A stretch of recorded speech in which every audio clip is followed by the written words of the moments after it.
As the fighting intensifies across Ukraine, people, of course, continue to flee the danger. Tens of thousands of people from across the country have arrived in the western city of Lviv since the war. Now, Lviv is a hub for those trying to get to Poland, to Slovakia, to Hungary.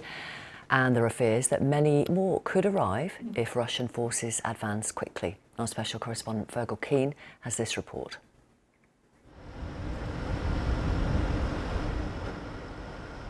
The road that goes on and on, the refugee road, of days waiting to move meagre distances.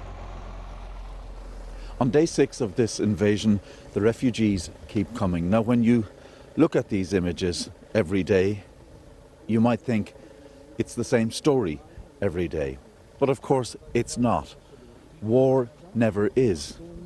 It's not about an anonymous mass of people fleeing. It's about individual lives that are turned upside down.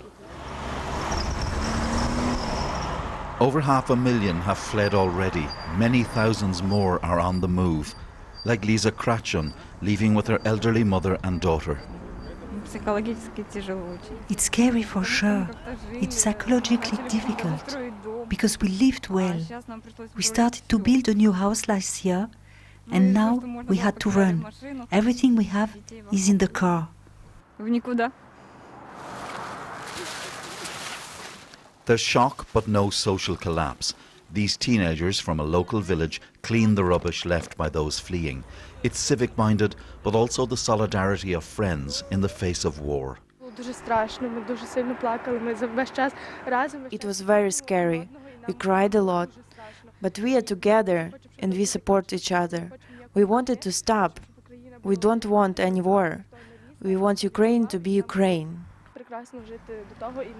Back in Lviv, the fighting might still be far away, but they're strengthening security along the roads. Civilians and military together.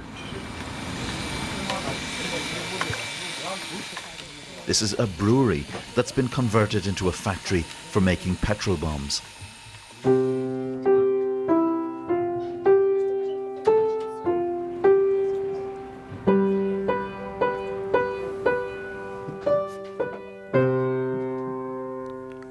Nine-year-old Maxim calms himself by practicing the piano, playing in a theatre that's been converted into a refuge. The actors welcoming new arrivals like Maxim and his mum Daria. We didn't want to leave our home. It is difficult, this. But I understood that the situation was escalating very rapidly, and we decided to flee with everything we could.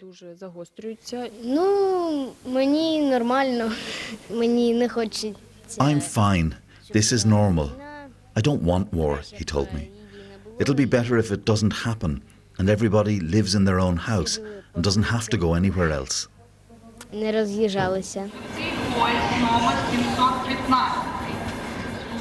Tomorrow, Maxim will be here at Lviv station to become another story of departure.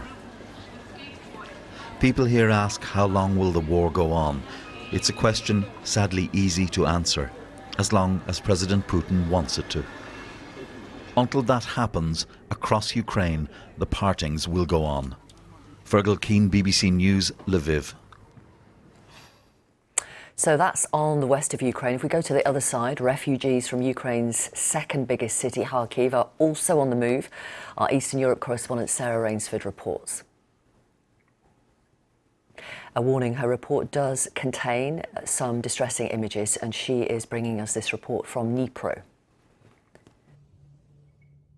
This was a strike right at the heart of Kharkiv, Ukraine's second city under devastating fire.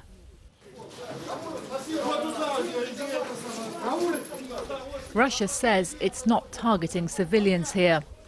It says it's using precision missiles. It claims it's liberating Ukraine from Nazis. But Russia has invaded its neighbour, and it is killing civilians. Who wanted a Russian world here? A man demands to know. Is this what you wanted? In the rubble are the remains of a collection point. Clothes and food meant for those trapped at home by the fighting and for those defending them. 3-year-old Polina is now sleeping in her bath. Привет. Привет, Полина.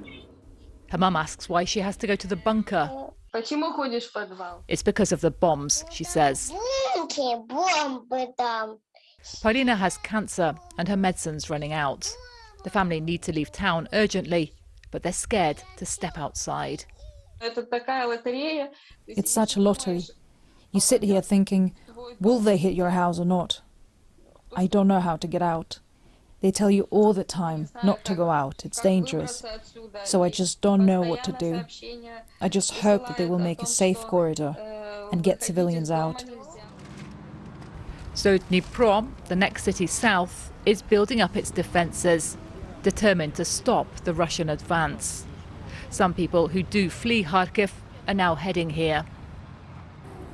Just as we were filming the volunteers making this checkpoint, one of so many fortifications now going up around Dnipro, the air raid siren started to wail again, and the volunteers ducked under the bridge here for cover. Just a reminder of how, when they talk about Dnipro being safe, it's all pretty relative. Okay. Vera made it here this morning, grabbing just enough for a couple of days. In Kharkiv, she tells me, food and even water are growing scarce now, and a friend's in hospital after this morning's missile strike. She tells me he was right by the building. Thank God he's alive. But she says all her friends started writing and calling today when their flats were hit or something fell really close. And this evening in Kharkiv, there was this. Their president calls it the price Ukraine is paying for its freedom. It is an enormous price. Sarah Rainsford, BBC News, Dnipro.